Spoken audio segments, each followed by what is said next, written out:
लेके आइए। Welcome doctor Avinash Bansal sir. नमस्ते मैडम, नमस्कार, कैसे हैं आप? नमस्ते सर। नमस्कार सर, शामिक किया। नमस्कार डॉक्टर घोष जी, कैसे हैं? बिल्कुल आनंद है? ठीक है सर। आनंद है, आपकी दया है।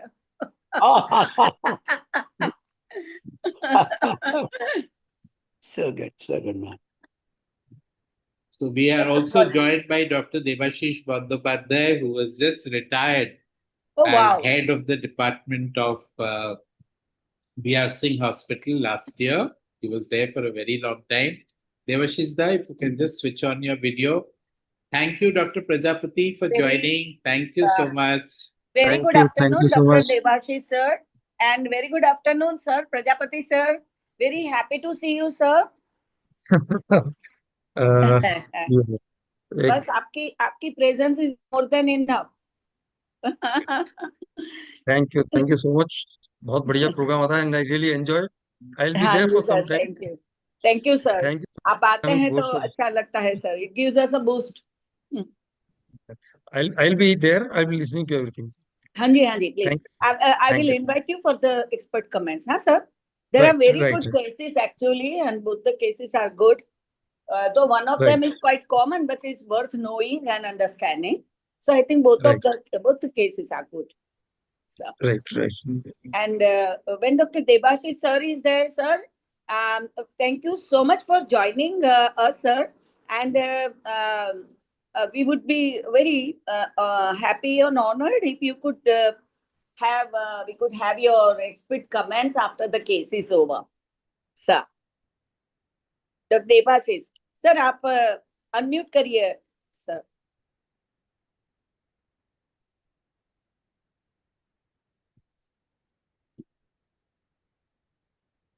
Thank you, sir. सर कैसा है प्रजापति सर, कैसा है आगरा में? मैडम मैं मथुरा में हूँ। ओ आप तो मथुरा है, मैं हमेशा आगरा ही याद रहता है। सर प्रोग्राम करिए ना प्रीटीन का। सर बहुत बढ़िया प्रोग्राम करिए ना, प्रीटीन का प्रोग्राम। एक प्रीटीन उस पे लगा हुआ भी निर्मला मैडम लौटी हैं। हाँ तो अब और डॉक्टर आर्यन शर्मा और हम सब मिलके लग रहे हैं इसको जल्दी कराएंगे। हाँ बिल्कुल सर, है ना। And as you must be knowing, from Central AHA you will get some portion also for the the conducting the program. So do have all the faculties invited, and when you are there, when you all are there, I think that will be the fantastic one. नहीं बिल्कुल इसको कराते हैं। और आपका ये programme मुझे बहुत अच्छा लगता है। बस ओनली थिंग इज टाइमिंग ऐसा हो जाता है कि हाँ जी बीच में जाना पड़ता है क्या। सही सर, बिल्कुल। This is what we have to observe, right sir? Right sir. Good afternoon Sameer sir. Good afternoon. Good afternoon sir. Dr. Banga has joined.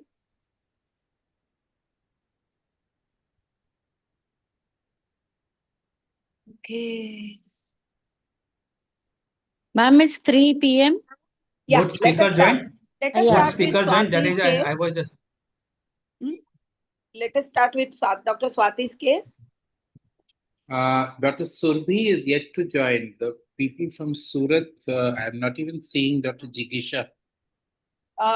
Samir bhai, can you please get connected with them? Meanwhile, we can have Dr. Swati. Sure. Thank you, Samir bhai. Thank you. So, is it okay, Dr. Manmeet, if we start with Dr. Swati's case? Right, ma'am. Right, ma'am. No Let us issues. start. Yeah, let's start. So very, very warm. Good afternoon. I'm sure it's very warm all over the country, and hopefully rains are cooling some parts at least. This is a flagship program of the Central AHA conceived by our esteemed chairperson, wherein we encourage the postgraduate students to present cases pertaining to adolescent health, any aspect of adolescent health. While that is one of the purposes, it is also a purpose to co-opt them in the study of adolescent medicine, and also to create future leaders who would take up cudgels on behalf of the Adolescent Health Academy and propagate adolescent medicine amongst further the future generation of medical students. With these few opening words, and I hand you over to our esteemed chairperson, Dr. Sushma Desai, to welcome all the esteemed guests and all the participants for today. Dr. Sushma Desai, ma'am. Yeah, thank you. Thank you, Dr. Shamik. You have very well articulate the purpose of this program, and we do look forward to having more and more PGs getting involved in adolescent health and awareness, and being the future leader, of course. So, very good afternoon to all the dignitaries who have joined today, the faculties from both the medical colleges and the esteemed presenters, I would say, Dr. Surbi and Dr. Swati, and the mentors from both the colleges. I welcome you all. I welcome the national coordinator and convener of this program, Dr. Manmeet Sodhi, my very own, the esteemed secretary of AHA, Dr. Shamik Ghosh, the National Scientific Program in charge, Dr. Sameer Bhai, today's experts, Dr. N.C. Prajapati sir and Dr. Harmesh Bayan sir, and all other dignitaries, Dr. Sayantan Shah, mentor, Dr. Debashish sir, and all who have joined today. I extend my warm welcome, Dr. Avinash sir, all of you. I extend my heartfelt warm welcome to all of you, and I sincerely show my gratitude for joining today's program that creates a real atmosphere of encouragement for the RPG students. So before let us start with the program rather than taking much time in the formalities. So I will invite the first presenter, Dr. Swati, and the mentor, Dr. Sayantan Shah, with their case. Thank you so much. First case to be presented will be presented from the B.R. Singh Railway Hospital in Kolkata. And I invite Dr. Swati Kumari, who is a DNB resident, final year, and along with his mentors, her mentors, Dr. Shantan Shah and Dr. Navindu Jana, to please begin their case presentation. Thank you.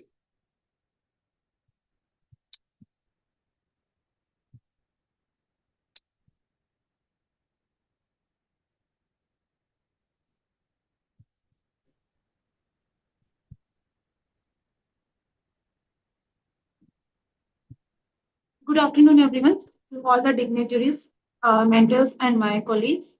Dr. Swati, Make just make it it a slideshow. slideshow and full screen. Yeah. Excellent. Is the slides visible? Yeah. Good afternoon to all the dignitaries, mentors, and my colleagues. This is Dr. Swati, DNB Pediatric Resident, B.R. Singh Hospital. I'll be talking on the topic of a forgotten vaccine and an unforgettable consequence, which was guided by Dr. Shantan Saha, in charge Department Pediatrics, B.R. Singh Hospital, and Dr. Navindu Chana, in charge Neurology Department, B.R. Singh Hospital. My patient was a 12-year-old male child, firstborn child to a non-consanguineous out of a non-consanguineous marriage in an Islamic family. Was a normal delivery by birth and with a normal term gestation, birth weight of 3 kg, uneventful perinatal history, and had received birth dose of immunization with a normal developmental milestones, normal growth parameters, and good scholastic performance until age 4.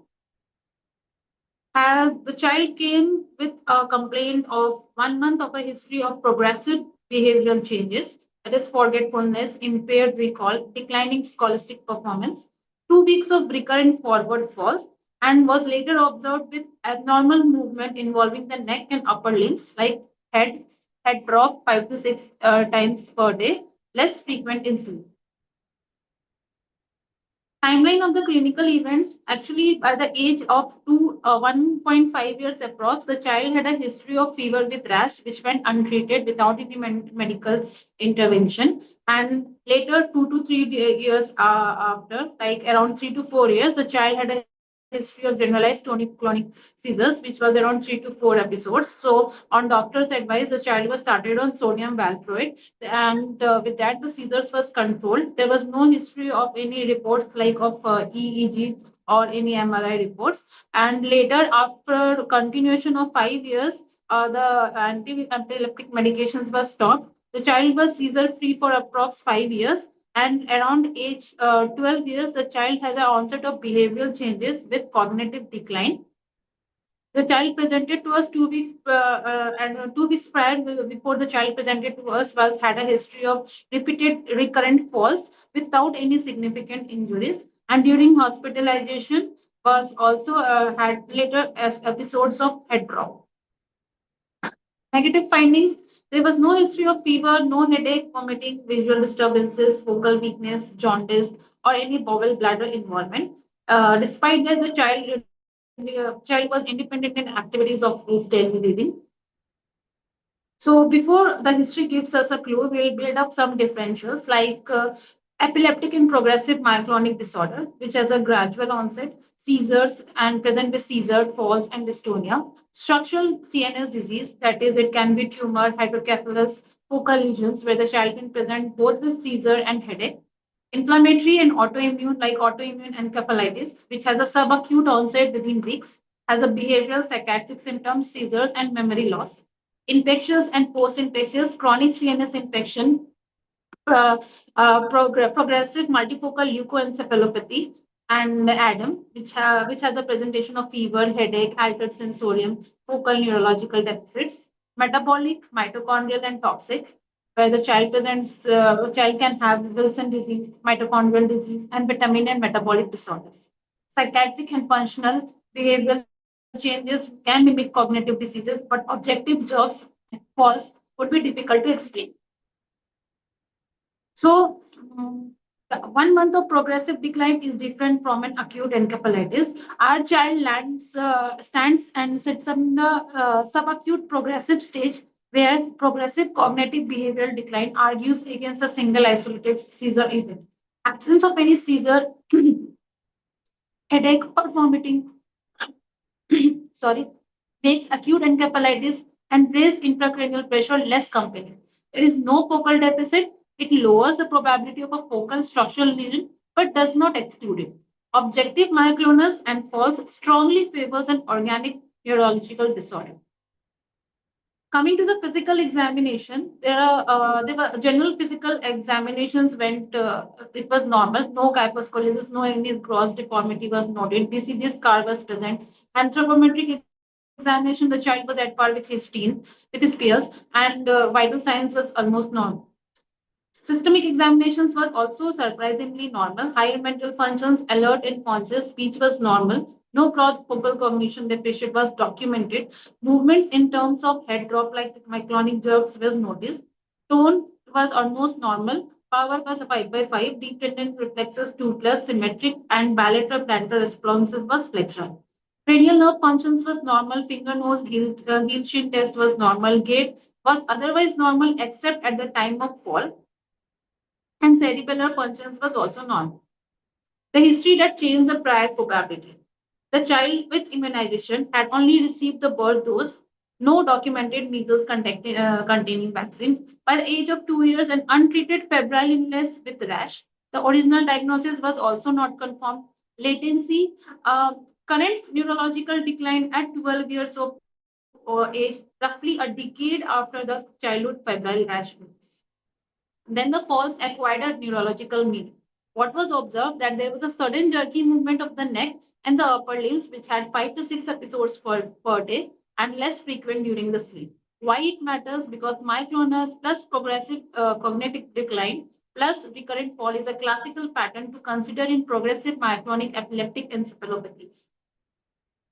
So this is the video of the child. So myoclonic jerks characteristics the child had with sudden jerky movement of neck and the upper limb, and only the neck wala part was evident in the video. Frequency was around 5 to 6 episodes per day. Reduction in the frequency during the sleep, and there was no insignificant injuries reported. I'll play the video.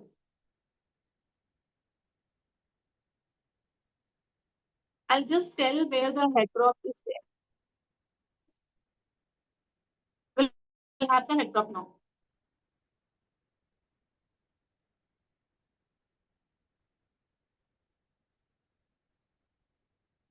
Shall I replay the video? Once more. Okay.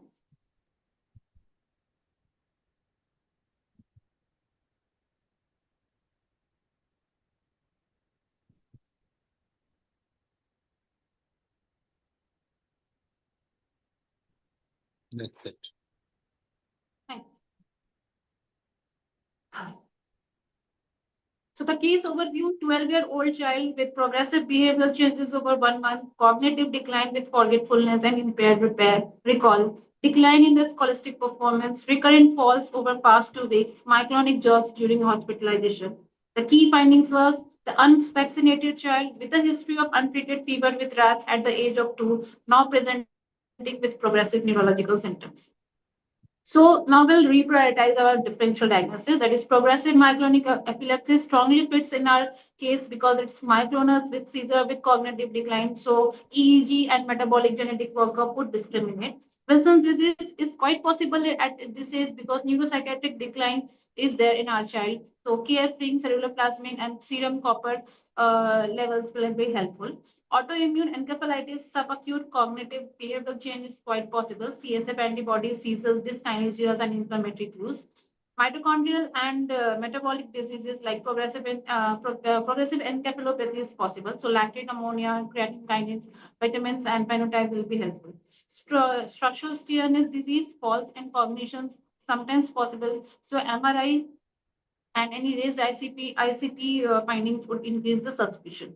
SSP now is the highest priority because progressive decline is there, myoclonus history is there, measles risk-like history is there. So EEG, CSF, measles, antibody, and intrathecal synthesis can be helpful.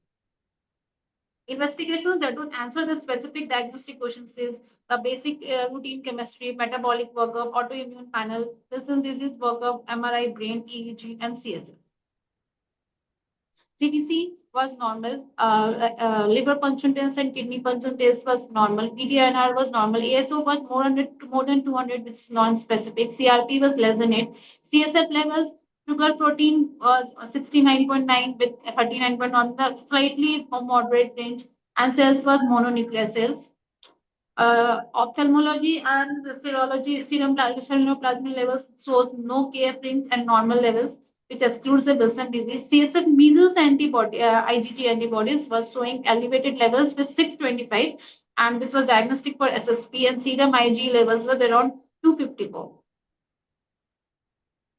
Metabolic parameters with vitamin B12, folate, and homocysteine was normal, which includes any systemic and metabolic infections diseases.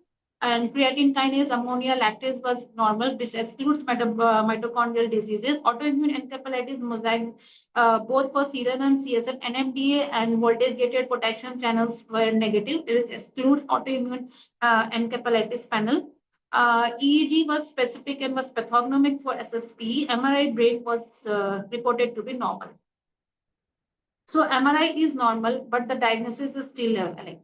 Why? Because what MRI can do is it can just exclude or identify the major structural lesions, is identify the alternative diagnosis. It shows the supportive changes in some SSP cases. But what MRI cannot do is a normal early intermediate MRI does not exclude SSP. In many cases, it has been seen that SSP in the initial stages, the MRI is reported to be normal. Structural abnormalities may lag behind the functional and clinical deterioration.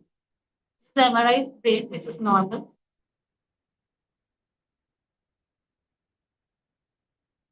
Cerebrospinal fluid analysis, key findings was measles IgG levels was 625, which is elevated, and measles antibody in the CSF indicate intrathecal antibody production against measles virus, which was highly specific for SSP diagnosis. It confirms chronic measles infection of the CNS, and measles virus has invaded and persisted in the brain tissue, indicates ongoing immune response against the virus antigen, and supports the evidence for SSP diagnosis.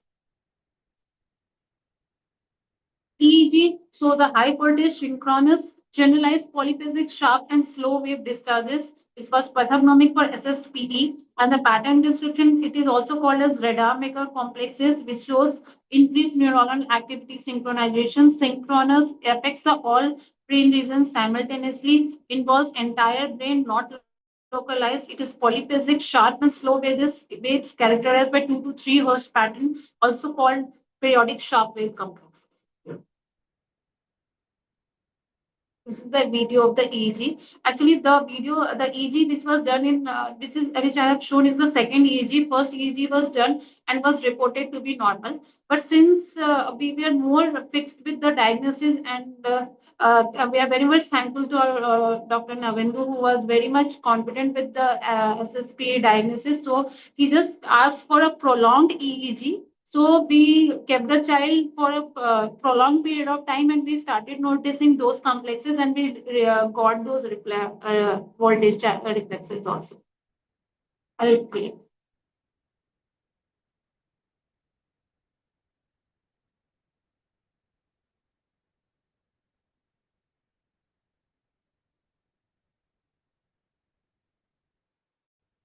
Sorry.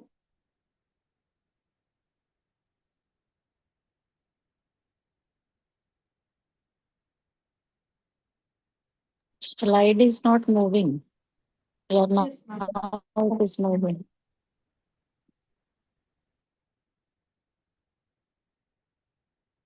As we can see, the previous EEG was normal from here. In middle, we'll get the high voltage complexes. I'll play again. This normal. From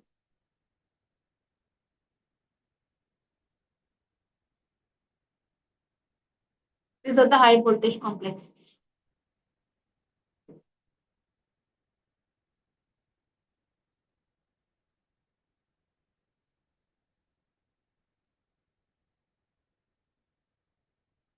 Also called as radar maker complexes.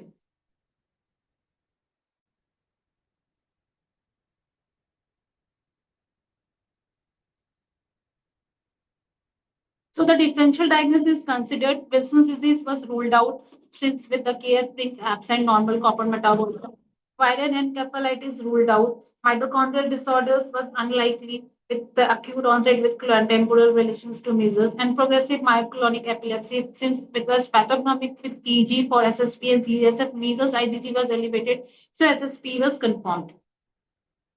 Final diagnosis went for subacute sclerosing encephalitis stage 2 in an unvaccinated child. Current management and treatment. This treatment was started with tablet carbamazepine, which is an anticonvulsant in closed seizures and myoclonic jerks. Tablet aripiprazole, a typical antipsychotic which manages the behavioral changes and the psychotic symptoms. So the child was referred to NIMHANS for comprehensive neuropsychiatric care and specialized SSP management.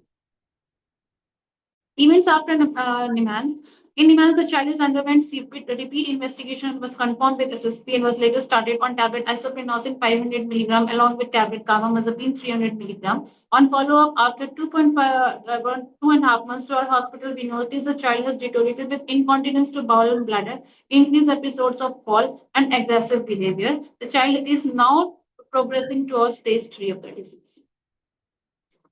Subacute sclerosing encephalitis is actually the fatal degenerative disease of the CNS caused by persistent measles viral infection occurring years after initial measles infection. Its incidence is 4 to 11 cases per 1 lakh measles infections. Risk factors is measles in infancy and immunocompromised status.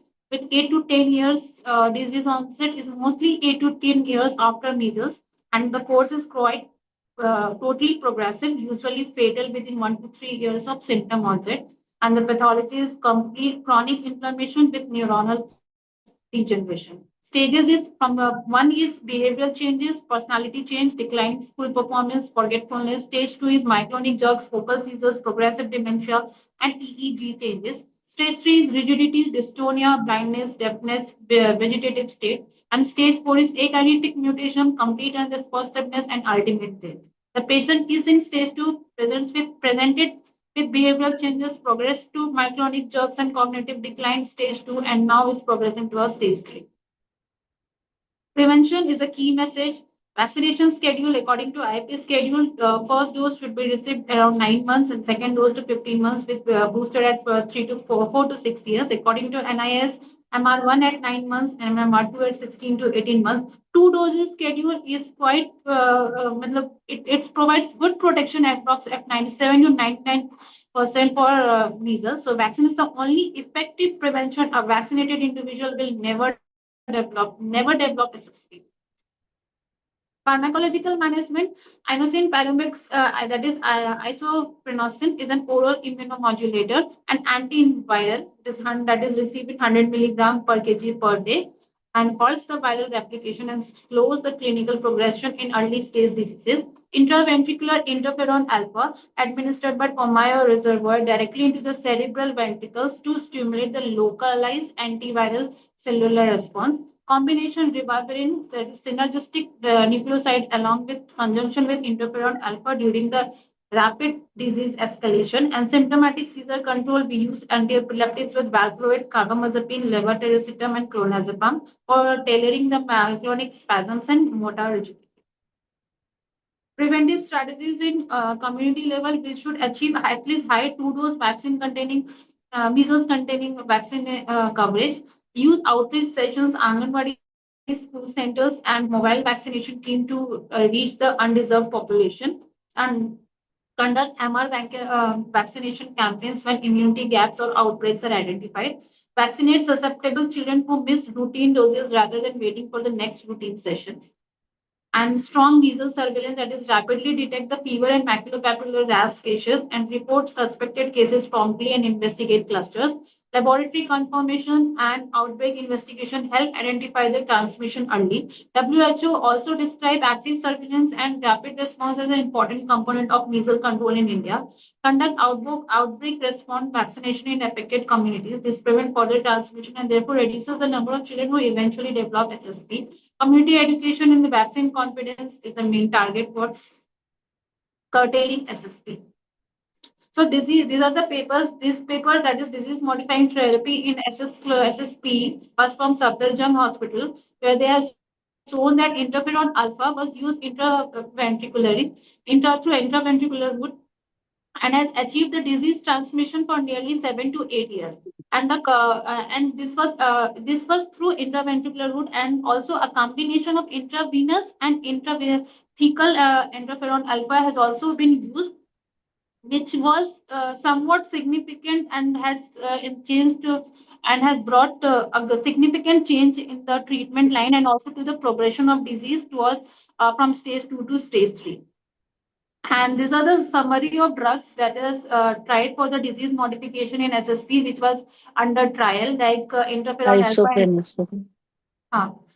And among this intravenous immunoglobulin, that is IVIG and steroids, actually IVIG was given in the dose of 400 milligram per kg per day for 5 days along with ribavirin.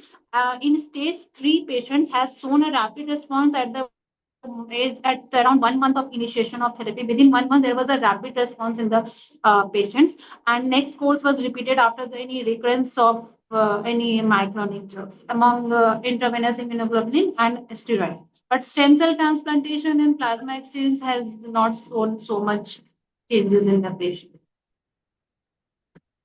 This was a next paper for how SSP case presented with Fress syndrome. Like the child was 6 years old, has presented with the 20 days history of vision loss, and on examination was found that the child was in stage 2 hypertension and was on fundus examination was noticed to be a stage 3 papillary edema, and all the reports, echo, Doppler studies was normal. MRI was showing hyperintensities over the cortex and the subcortical white matter area. And later, when the CSF studies was done and the EEG was done was showing anti-measles antibody and SSP pathognomic features in the EEG. So child was started on isoprenosine, and later within 4 months the child was come to disease. So this was an atypical presentation of SSP, and the child has developed myoclonic jogs much later.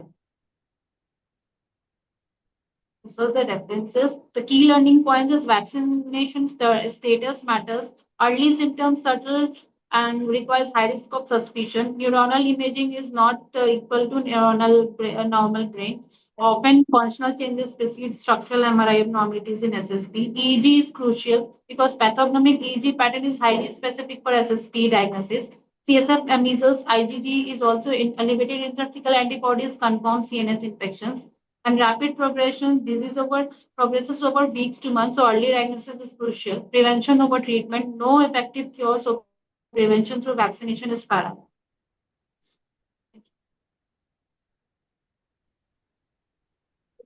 Yeah, so that was Thank a you. fantastic Thank case, you. and yeah. So I invite now the comments. Congratulations, Dr. Swati, for a fantastic case. Thank you, We ma'am. invite the expert comments now, Sir Dr. Harmesh Singh Bayan, sir.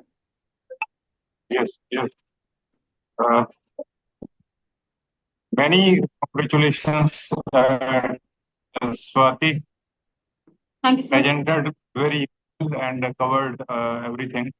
And you have shown the recent studies also on this area. Hardly anything can be there. Minor few things maybe when we have a history of illness at 2 years of age, I think we could find little more details about that fever and rash and how it appears and so that we could here it's already confirmed. Otherwise, we could be able to make out something from that history. That means Yes, sir. that probably measles means how it appeared and how many days of fever and other symptoms. Measles clinically we can make out easily, and any family history also. Yes, sir. Uh, Actually, what during the history taking, what we probe to patient was like they told ki fever tha, and in a local language they use harm. So they told themselves that it was like it was harm. So we just thought it to be like measles only. This was the case. so I think it was our job to find details. Many times they mention like this. Like here Yes, also, sir. there are many viral diseases. They in our area they will say mata hogi thi.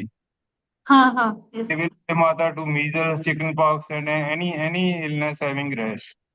Yes, So sir. that is one thing. This is for only completion of your case. Suppose you have such case in the exams or so.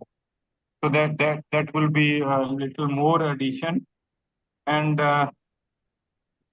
another thing is detailed vaccination history we need in every case. There are many times many children are there even now they are not fully vaccinated. So Yes. even about other vaccines in this case also. So we have to categorize whether this is partially immunized, unimmunized, or completely immunized child. So about all the diseases. Another minor Yes. point is you mentioned negative finding or history.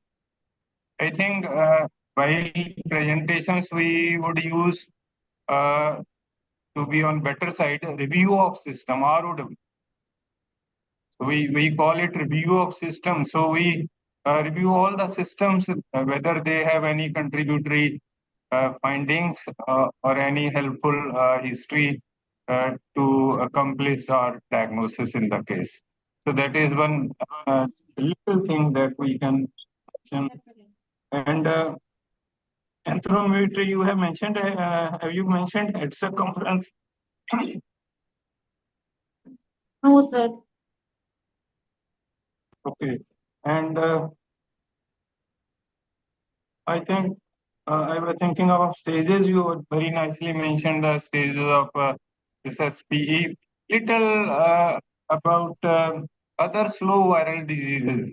Sometimes there may be discussion on this during such presentations, like any history suggestive of uh, COVID or HIV Progress. or other viral conditions. So little more should be there. Otherwise, excellent, and nothing to comment much on your presentation. Very good. You have five star. So that's a real big I would say compliment, Dr. Swati. Yeah. Now we will invite comments from our next expert, Dr. N.C. Prajapati, sir.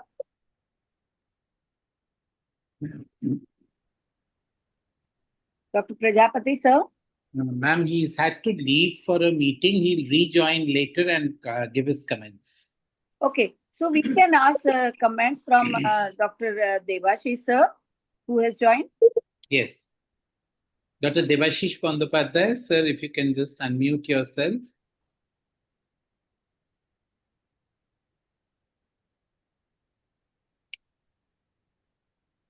What actually needs to be done is that the fever and rash, that has to be properly explained to coincide with the history and physical findings and investigations, so that it can be proof that it was really measles and not any other viral infections. Of course, the investigations are in tow, in line with the final diagnosis, and any other viral rash which can lead to this type of presentation has to be also investigated. But as the investigation clinches the diagnosis, so nothing more can be said. The 5 star has already been given. So Yeah. we are in the same boat. Thank you, sir. Thank you for the nice And presentation. yeah, so thank you, and we request you to please keep joining whenever the session is there. I will request Dr. Shamik ji to inform Dr. Debashish whenever we have a PG Pulse program. Thank you, Yes. sir, for pitching in as an expert also. Yeah, we can have some comments from Dr. Manmix. Yeah, ma'am, I already mentioned it was a nicely presented case. She covered almost everything, including the recent advances. So, frankly speaking, so many new drugs have been tried, but nothing has come, much as to give good results. So, the only strategy left with us is prevention. And one important thing in this case that I mentioned in the chat also is that because this child actually has missed vaccination. So, this has to be notified to the district immunization officer because there could be other cases in that area which would have missed vaccination. So, although SSP is a late presentation, but still we require to do a mapping of the ASHA and the ANM workers. Why didn't the vaccination be done? Home to home visits and all that. That is a very important component because prevention is the only treatment that works as of now in this case. Although we are trying to get more, robust data about use of interferon alpha drugs and newer drugs are also coming up. So nicely presented, and I think residents should take a cue that one has to do an exhaustive workup of each case that comes with behavioral disturbances following that myoclonus. So good presentation, ma'am. Thank you, ma'am. Ma'am, can we request the mentors to also give their comments? One, Yes, and Shantan and Dr. Nobindu Jana. Sir, firstly, excellent Put on your presentation, video, Swati. Shantan. Sir, one thing I want to say that when the child came to us, Swati, you it can was stop very sharing your screen. Yes. it was very difficult to take the history. Actually, they was very ignorant about the immunization, and they did not take immunization at all after the first birth doses. And to elicit the history of fever and rash, it was only we can get the history after the leading questions. Actually, they were not giving particularly that it was there. And the detailed history, at least almost 8-10 years back, it was very difficult to elicit. what exactly on what day the rash came and what was the sequences. So it was very difficult to elicit. And one thing that Dr. Novendu has helped us a lot. I will request him to say a few words regarding this case. Over to you, Dr. Novendu Jana. Thank you. Firstly, thanks to everyone for giving me the opportunity to be in this session. This case, I am sure that most of the faculty and the students will agree that this is one of the rare cases that not only in pediatrics but even in neurology that we come across. And when Dr. Shanton had called me for the referral of this patient, I was told over phone that we have a kid who is having a subtle cognitive dysfunction along with some hyperkinetic movement disorders. So the first thing that really comes to our mind is Wilson's along with autoimmune encephalitis. And then since he was a boy child, autoimmune encephalitis in children is generally 5:1 ratio towards the females. And the history that was given to me, I was not conversant with the history of measles or the fever with rash, but whatever I saw there, for me, it did not look to be autoimmune encephalitis. It looked, the first two DDs for me was SSP along with Wilson's, because the typical head drop, the typical myoclonus that he was having, and the subacute presentation was very typical of having measles. And then the team of Shanton Shah, Dr. Shanton Shah, they told me that the vaccination history is also something which is amiss. They had already done the EEG prior to coming to our hospital, and that was reported to be normal. So, to the students, I would like to say that whenever neurology is concerned and whenever there is an EEG which might just clinch your diagnosis, the gold standard is a video EEG. There's no doubt about it. So, even when I was doing the EEG for this kid in the evening, I remember the initial 20-30 minutes was not yielding anything. It was completely normal. But since I had seen the movement disorders, since I had seen his cognitive decline, and I was hell bent on seeing something on the EEG. So it would have been great we done it along with the video, but it was not possible in our infrastructure at this point of time.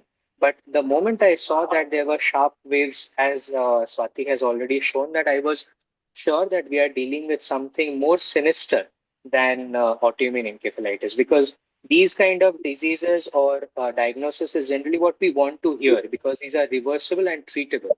But the moment you put a diagnosis such as SSP, we have to be very careful, and at the same time, because you're almost putting a death sentence on the kid.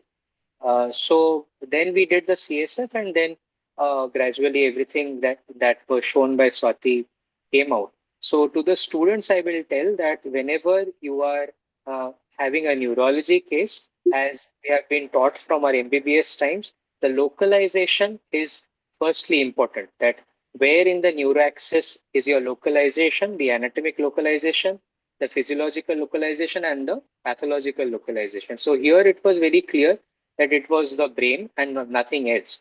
And as well as the physiological localization is concerned, we had two kinds of derangements. There was a memory or a subtle cognitive dysfunction, and along with that, hyperkinesia in the form of myoclonus.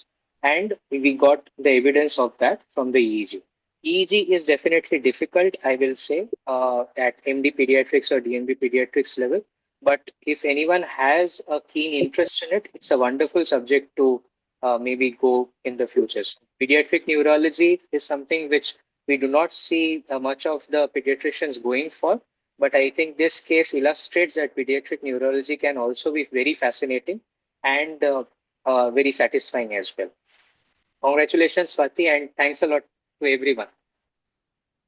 The most important thing is regarding SSP. I would say, as Dr. Ramesh Bhai said, it's very important to illustrate the history of what type of a rash and how did that progress and what sort of a clinical history definitely help us identify various types of, viral pattern.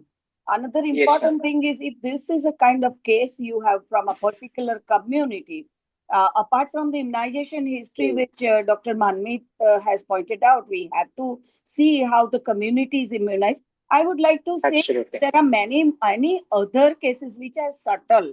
They may not be Absolutely. diagnosed. They may not have come to your hospital. True, ma'am. So if there is one case, maybe there are more. So we have to probably just like, during rehearsal also, I told all of you that it's very important while to go through the registry. Just like, Yes, ma'am. we are registering the paralytic polio cases and True, even ma'am. measles cases.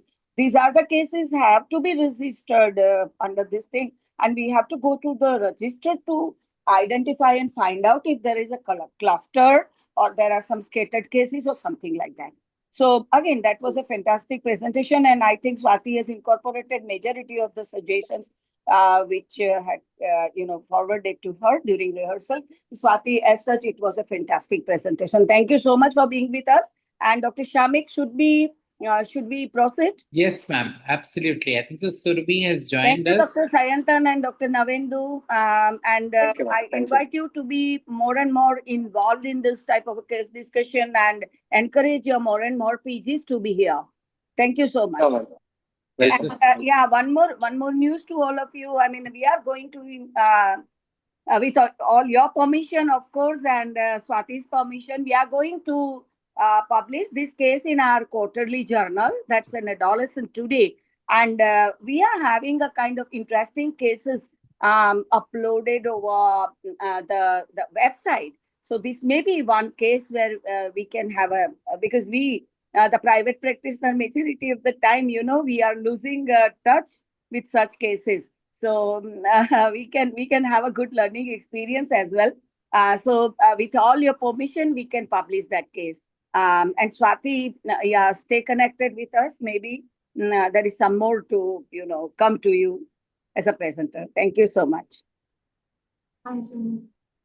Thank you once again to the team. And I'll just add to my chairperson's words by saying that there is still an incentive for you. The 5 best papers all through the year.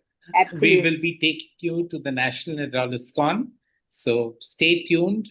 If possible, put in more efforts, put in more presentations in the coming months, and increase your chances of being there at the national conference. Thank you. Thank you so much. We will next move on to somebody I'm sure who is eagerly awaiting her chance. So Surabhi, are you there? Yes, Yes. Surabhi. Yes, thank you so much for having joined us. She's from Government Medical College, Surat. Can you start sharing your Yes, sir. screen, Yeah, yeah. Surabhi? Just a minute. Yeah, that's fine. Surabhi, any of your mentor have joined? Surabhi? Yes, sir, ma'am. Yogesh sir has joined. Great, Yes. great. Thank Yeah. you so much. Lovely. Thank you so much, sir, for joining. Good afternoon, Dr. Yogesh Parekh. Very good afternoon, sir, and thank you so much for joining us.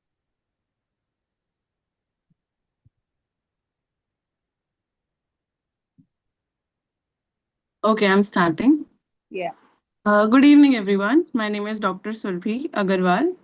I'm from Government Medical College and Hospital, Surat. My mentors are Dr. Yogesh Parekh and Dr. Jagisha Patadia.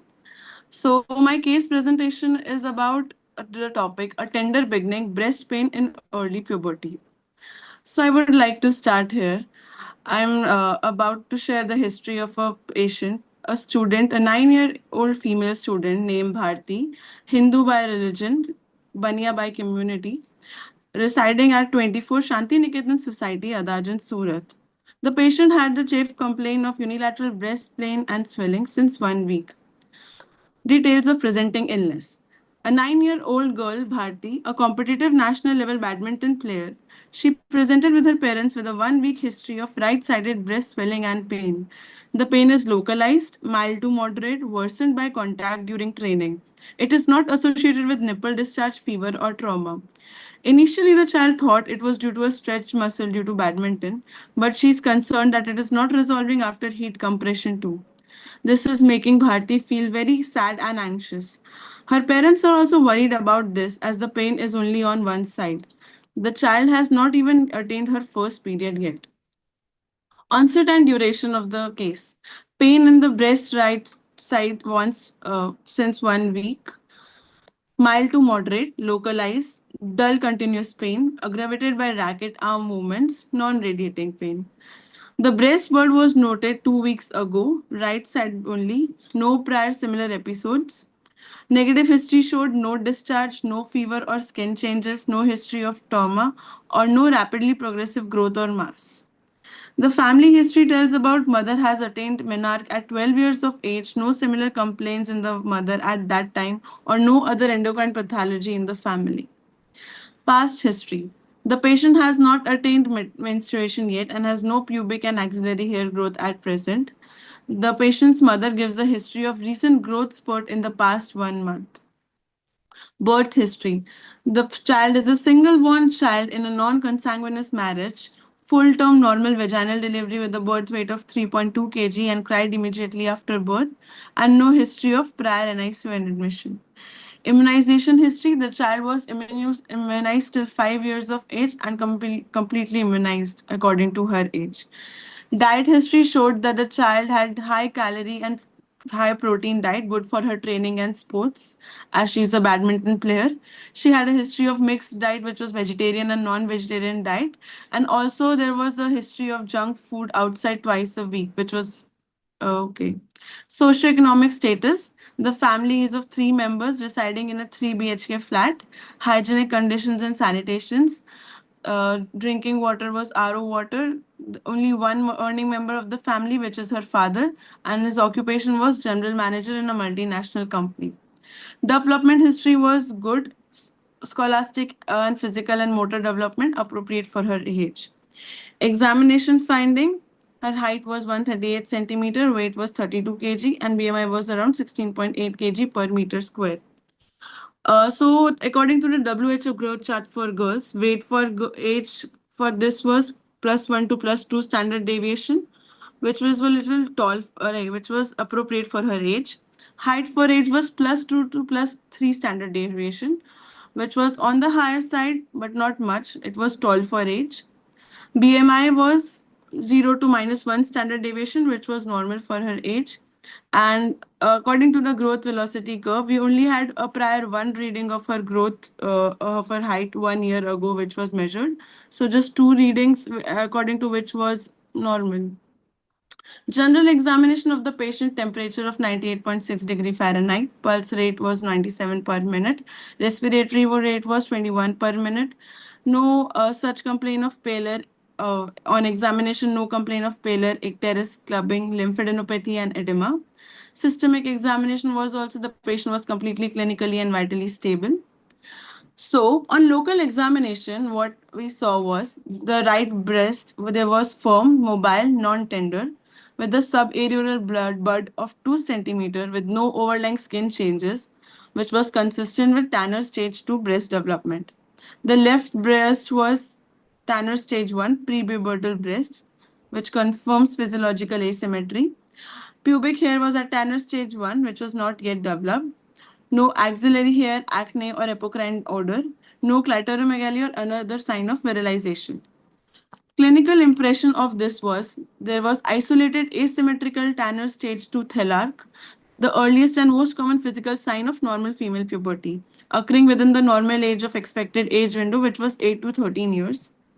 And the patient was also 9 years of age. So no red flags for any pathological precocious puberty in this case. So I would like to explain the Tanner staging. First, breast development, Tanner stage 1, no pubic hair and elevation of papilla only. Second, Tanner stage 2, sparse growth chiefly along the labia base of penis and breast bud stage. Tanner stage 3, darker, coarser or more curled hair. And breast changes, enlargement of breast and areola. Tanner stage 4, adult type hair over the smaller area and projection of areola and papilla over the breast. Tanner stage 5, spread to the medial surface of the thighs, pubic hair, and in breast, recession of the areola to the contour of the breast, projection of papilla only. So our patient, as we can see, was in Tanner stage 2, breast bud stage, elevation of breast and papilla. Breast development, which is also known as thelarche, is the first visible sign of early puberty in 85% of the girls, and it typically precedes menarche by 2 to 2.5 years of age. What are the investigation we can do? As such, not much investigation is required in this case, as we saw that the patient is in the normal range of development. So we need to first plot the growth velocity chart that we saw above. Clinical interpretation was height for age was 2 standard deviation to 3 standard deviation, which was tall for age. Weight for age was +1 to +2 standard deviation normal. BMI was 0 to -1 standard deviation median, which was normal nutrition. Even tall stature workup was not required. In case the height is exceeding high at 6 monthly follow-up visits, then we can do some workup for the tall stature like bone age or other parameters. And we can also check the mean parental height. So I would like to discuss the pathophysiology behind this. The hypothalamic pituitary gonadal axis. What is it? The hypothalamus first releases pulsatile GnRH, which stimulates the pituitary gland to release LH and FSH hormone in response to the GnRH pulses. This LH and FSH stimulates the ovaries to stimulate estradiol production. This estradiol drives the breast bud development and growth spurt and uterine maturation. What is the clinical relevance here? In central precocious puberty, this axis activates early, rapidly, GnRH dependent way. In peripheral precocious puberty, estrogen is produced in an independent of this axis. Hence, LH and FSH are typically suppressed and not elevated. So, in this case, we had already ruled out central and precocious puberty. But this is important for the pathophysiology. In case of central precocious puberty, it would be GnRH dependent. All the LH, FSH would be high. In peripheral precocious puberty, it would be independent. Only the estrogen levels would be high, estrogen, testosterone. This is the pictorial representation of the hypothalamic pituitary gonadal axis. The management approach for this case, a stepwise plan for this case. First, reassure the patient. Explain that unilateral breast budding is normal, a common variant of pubertal onset, not indicative of any tumor or disease. Second, educate the patient. Anticipatory guidance for the family on the normal consequence of puberty and expected approach of menarche. Third, observe. Serial growth monitoring, height, weight, growth velocity, and repeat Tanner staging at 3 to 6 month follow-up visits. Fourth, escalate if needed. Refer to pediatric endocrinology if the onset is less than 8 years or if there is rapid progression, markedly advanced bone age, short stature, or any other precocious sign. So the psychological assessment of this case, the HEADS framework. What is the HEADS? It is a very useful structure for adolescent interviews in history taking. H stands for home. What are her family relationships? What are the emotional support she gets at her home? E for education employment. School performance and balance between training and academics.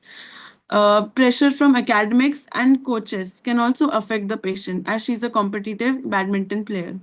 A, activity and peers. How is the sports activities apart from her main activity, which is badminton?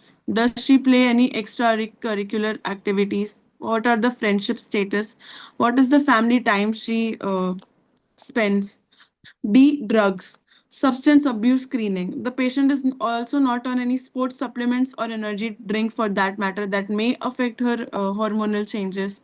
S, sexuality. Puberty related questions, body image. For example, pubic hair, underarm hair, body odor.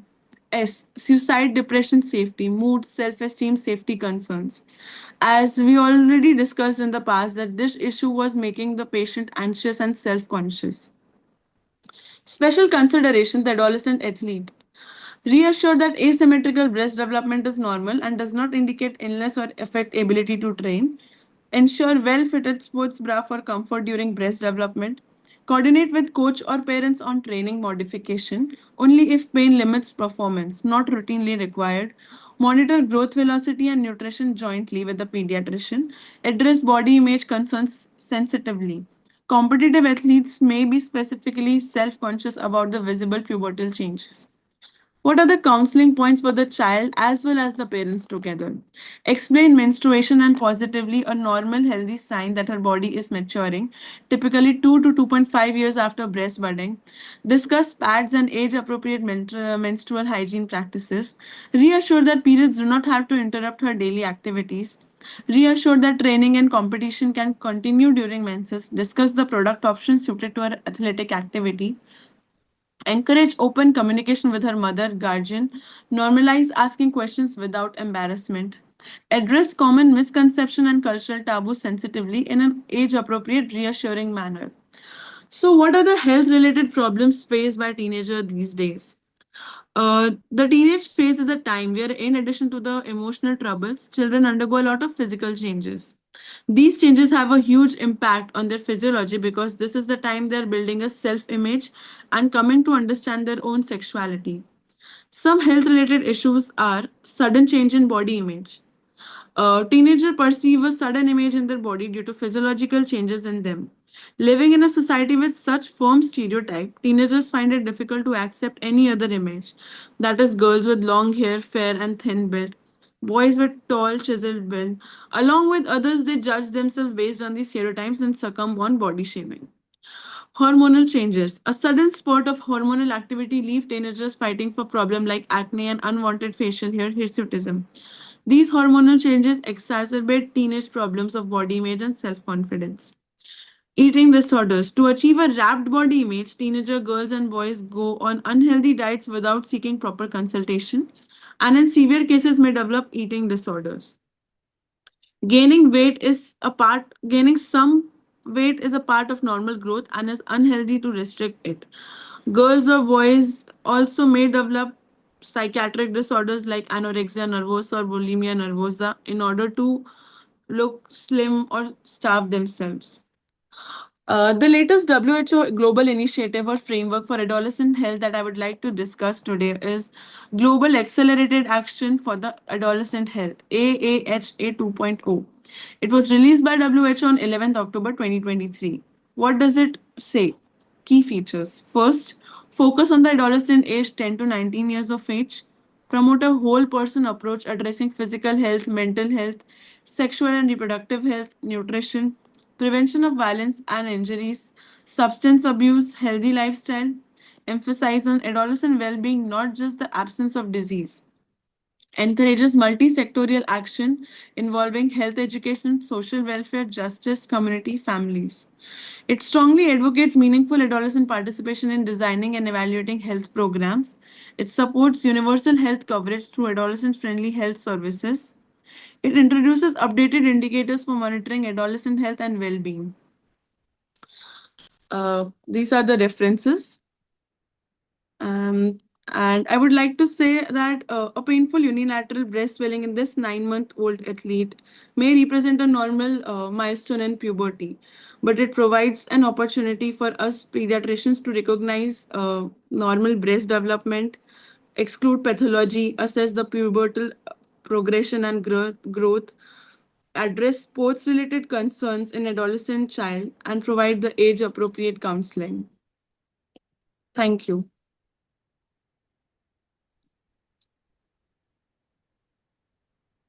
Well presented. Yeah. Dr. Manmeet, you were saying something? Yeah, ma'am. I just mentioned that she is well presented, and although it seems to be a routine case, but it needs description to the JRs, especially because sometimes they actually miss out on premature thelarche, and it re-emphasizes the need for SMR to be done in every case, not to be skipped. So that is for the JRs to note that it is very important. So I think Sulpi has brought up that point that, and she's mentioned detailed about the SMR. So no case should be completed without doing the SMR when we are dealing with a preteen. True. We invite comments from our expert, Dr. Harmesh sir.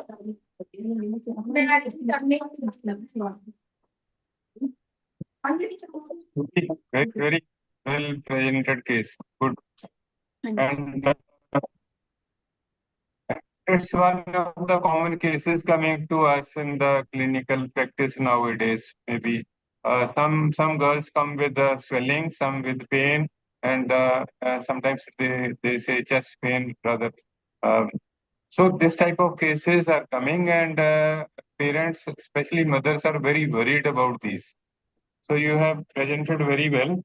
And we have to see that, have you taken history of any trauma? She is a athlete. Otherwise, also children sometimes do get some trauma. Yes, So sir. There is no history of trauma. that is one thing. And swelling, we have to see whether it's just below the nipple, it's a bud, or a generalized breast swelling, or any tenderness. Usually there is no tenderness. So that we have to check. And you have very nicely presented in this case, like Tanner staging you have mentioned, so that this is one learning experience for other people who are attending. Similarly, you have very nicely given these growth charts. You have plotted all weight, height, and growth velocity, and whatever possible. So that's very good. And these cases come with physical symptoms, plus sometimes they come with body image issues. So we have to concentrate on that. You already mentioned about body image and how to address those. And you have mentioned to reassure these cases. You have also mentioned head history many times. We miss it during presentations, but as Manmeet has mentioned, in all adolescents we have to do this. And another important historical point sometimes can be there is cyclical breast swelling. So that we have to see whether this comes at times and it disappears. And I would use this type of opportunity to have anticipatory guidance and to help. Like there are so many other things in these cases. One important thing is, as we discussed in the last case, vaccination. So we use this opportunity to ask about details of vaccines, especially HPV vaccine in this age group, and any other vaccine if missed, we can attend to that. We have to also check for any anemia or maybe vitamin D and B12 deficiency also. Many times vitamin D deficiency, they present with pain and like this. So in the treatment, maybe as there is a history of pain also, maybe we can give a painkiller for a few days so that they are satisfied that you have done something. So otherwise, very nice presentation. Congratulations. Again, I would give you 5 stars. No display. The 2. Okay. Sir आज बहुत से star लेके बैठे हुए हैं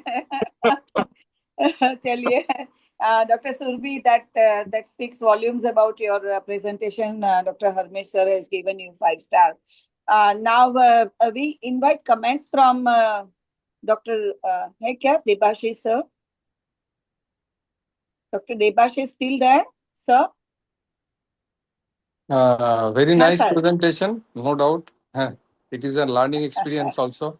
Yeah. Very nice. Thank you, sir. Thank you. So, anyone else? I think mentor, Dr. Surbi's mentor, sir, Yogesh sir. Ma'am, Dr. Yogesh is traveling. He had joined for a little while, but I think so he's lost connection. Yeah. So, anyone who will, Dr. Manmeet has already given her inputs, right? Okay. And anyone from the audience, if you would like to have some comments? Okay, Samir bhai. Ma'am, he's had to join another meeting. He's here. He's here. Good evening, madam, and it's a really excellent presentation. Just reminding us how to really present the proper, even simple case history also in a system. All the growth chart floating is very important, and it's a really good case presentation for all the PGs who are presently listening this case. So this is an ideal way of the presenting the any adolescent case. Thank you, ma'am. Thank you, Samir bhai. Shamik ji. Yes, ma'am. I reiterate everything. The methods of presentation have been excellent, and there's been a lot of learning for the postgraduates who have joined in today. As I always keep saying, try and keep your slides a little less busy, maximum of 4 to 5 lines in a slide, make bullet points, and try not to read out from the slides because what's written, everyone can see. If you can summarize the content and project that to the audience, that would be more beneficial. But otherwise, I think so. You are still in the process of learning. Both the cases excellently presented, and we hope to have you more and more involved in this particular activity. Please spread the word to your colleagues so that we can have more volunteers in the future. Thank you so much for having taken all the efforts. So, Dr. Surbhi, that was an excellent presentation from your side, basically. This is what this platform provides, not only what I can say is a chance. There is not only this chance to present your case, but a chance to present a case which is adolescent specific, the adolescent medicine specific. So that makes this platform different from any other platform of case presentation. There are certain norms which are to be incorporated while presenting an adolescent, a case, including the preteens or pre-adolescent that starts from early stages of adolescence, like 8 years onwards. Most important aspect, the differentiating point will be Hadza's or shades analysis, which has to be incorporated in the presentation. Another important thing is, while we are presenting a case of any pubertal onset or pubertal changes or related to puberty, there are 3 important things we need to keep in our mind. The most, Manmeet ji, Dr. Manmeet, please thoda mute mute kar yourself. lijiye. हाँ. So the most important thing is presenting the growth chart. Definitely you have done it. Growth velocity, which hardly we see, right? We plot growth chart, we see the growth chart fine, height, weight, BMI. But here one more chart, and that is the velocity. Growth velocity can give us an idea whether the growth has kick-started in this youth, and plotting the velocity chart will help you identify the pubertal, what you can say, tempo. So that's very, very important. Another important thing is, while we are facing a serious epidemic of metabolic syndrome, this is the stage where peripubertal weight gains can start happening, particularly if the child has shown a little earlier signs of puberty. This is the case where we have to plot the waist circumference chart also. And it's a norm, rather, which we all should follow. Every adolescent who visits your clinic, we have to measure blood pressure. So the adolescent should not leave our OP without being tested for the blood pressure finding. And you know how to do it. 3 consecutive findings and in a sitting after the child relaxes, and that blood pressure tracking has to be done. So these are some of the things while having a case of pubertal onset or any issue related to puberty. These are some of the things which we need to incorporate in our office practice. And the most important being the 4th of all the tips, regarding the vaccination. HPV vaccination should be incorporated in the adolescent practice. That should be there, right? So vaccination status has to be, elicited, the history, and the chart has to be plotted. And we have a preteen card, we have a Kishore Mitra card. You can use those cards in your OPD. Anticipatory guidance is one thing. I'm talking to both the PGs regarding the lifestyle, the pubertal health and hygiene, and vaccination are to be incorporated in your OPD visits of any preteen or adolescents. So I think that was all, and both the cases excellently presented, and really we are really thankful to all the PGs who are present over here and providing us. It's a bilateral learning process. Probably we have something is vanished from our minds. It's our PG days, and you all remind us of those days. Thank you so much for all that learning experiences. Thank you. And an official Thanksgiving, I invite Dr. Samir Shah for the official Thanksgiving. Dr. Samir Bhai. Ma'am, before that, we having to give the certificate. Dr. Yes, ma'am. I'll just Sure, share the yeah, certificate. that's one step. Yeah. Yeah. So for that, I So- invite Dr. Shamik, the Secretary, Honorable Secretary of Adolescent Health Academy, to present the certificates with the joint hands with National Scientific Coordinator, Dr. Samir Bhai. Thank you so much once again. Thank you, ma'am. It is our absolute pleasure, privilege, and we would like to encourage everyone else also with this small token of appreciation. Just allow me to share my screen.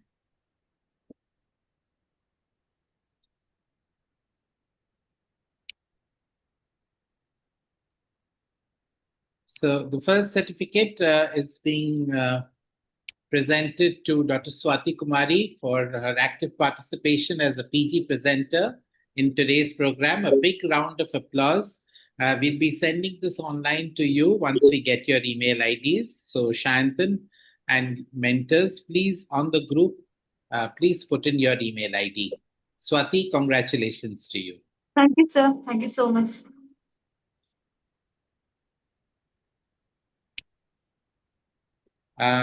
The role of the mentors, no less, because without their efforts, it's difficult to bring out the final presentation. Shantan, thanks a lot for having participated and for having guided your Yes, sir. presenter. A round of applause for Dr. Shantan Shah. Thank you, Dr. Nobindu Jana, for your very, very active presentation. I love the analytic method that you use to pinpoint etiology in neurological cases. I'm sure the message has spread well amongst the other PGs. Keep teaching in this manner, and thank you for having participated today. Welcome, sir. Welcome. Surbhi, you have done an excellent job. I'm sure you will take on board all the points that our esteemed chairperson has made, but we really appreciated your Yes, sir. effort. We appreciated the extensive research that you have done. It must have been a learning experience for you, and thank you for having shared that learning experience Thank with all of us. Thank you. Thank you, sir. Congratulations. Thank you, sir. Though Dr. Jigisha couldn't join because she's indisposed, please convey our gratitude, our thanks for having mentored you, and may she continue to participate, and we would love to have her on the platform once she recovers. Dr. Yogesh Parekh, thank you so very much, sir, for having been a mentor for Dr. Surbhi here, and hopefully next time we'll have you on the platform when you have the connection. But thank you so very much for having mentored. That's all for today from our side. I'll hand you over for the vote of thanks to Dr. Samir Shah. So it's really a great pleasure to be a part of the such type of the PG Connect module that will really give us an excellent platform to learn ourselves again being a clinician and the practicing pediatrician, because many times we lost this time of the taking a detailed history and the giving a detailed examination. But such type of the case will give us to again reboosting the our own model skill of history taking and the examination in a systematic way to give a good outcome of the our case with an excellent to the point diagnosis and the finally the ultimately the outcome of the patient. So my sincere thanks to the EHF platform to giving such an excellent platform to the our PGs along with their mentor to present such type of the innovative or sometimes the simple case in a proper innovative manner. So my sincere thanks to the our chairperson Dr. Sushma Desai Madam, our secretary Dr. Samik Go, project in charge Dr. Manmeet Sodhi, and our today's expert Dr. Harmesh Ben sir and the Prajapati sir and all the participants who today remain present, and the two special PG who has presented their excellent skilled presentation of today's cases. So thanks a lot for the all of us. And this is just about the concluding our today's session. We will meet again next month. Thank you. Thanks a lot. Thank you so much. Have a great day ahead. And thank you for being with us. Stay tuned to our and principals. recording of this session will be available on the YouTube of the AHM. Yes. Thank you. Thank you, Manmeet ji. Thank you, Harmeet sir. And Thank you, everyone. Samir Bhai, Shamik ji, excellent ma'am. organization. All of you, on behalf of AHA, I thank you all. Thank you, ma'am. Thank you. Thank you, Harmesh sir. Thank you, And ma'am. miss, thank you, sir, for joining. Kitchen में क्या बना के आए वो भी दे दो। Sir मैं आपका बेटी बच्चा को बाकी स्कूल है से सर, बेटी को सर, स्कूल उसके- से लिया था। सर ड्राइव कर अभी रही थी। तो मनमीत जी की लंगर में अभी खाना पक रहा है, हम खाना लोगों बन के रहा लिए। सर सर, आपका वो उसको बच्चा बाकी है, हरमेश सर स्कूल- का बच्चा बाकी है, नहीं आया है। अच्छा मैंने बिल्कुल ध्यान पे रखा है। ठीक है मैम, ठीक है। वो उसको क्या? स्कूल से लिया तो वो उसमें था ना, स्पीकर पे था फोन, इसीलिए। Okay ma'am. नहीं नहीं नहीं, चलिए That's all चलिए right. चलिए। Okay, See thank you you ma'am, tomorrow. Thank you. See you so tomorrow, much. Okay जी, Manmeet. Okay, Yeah, bye bye.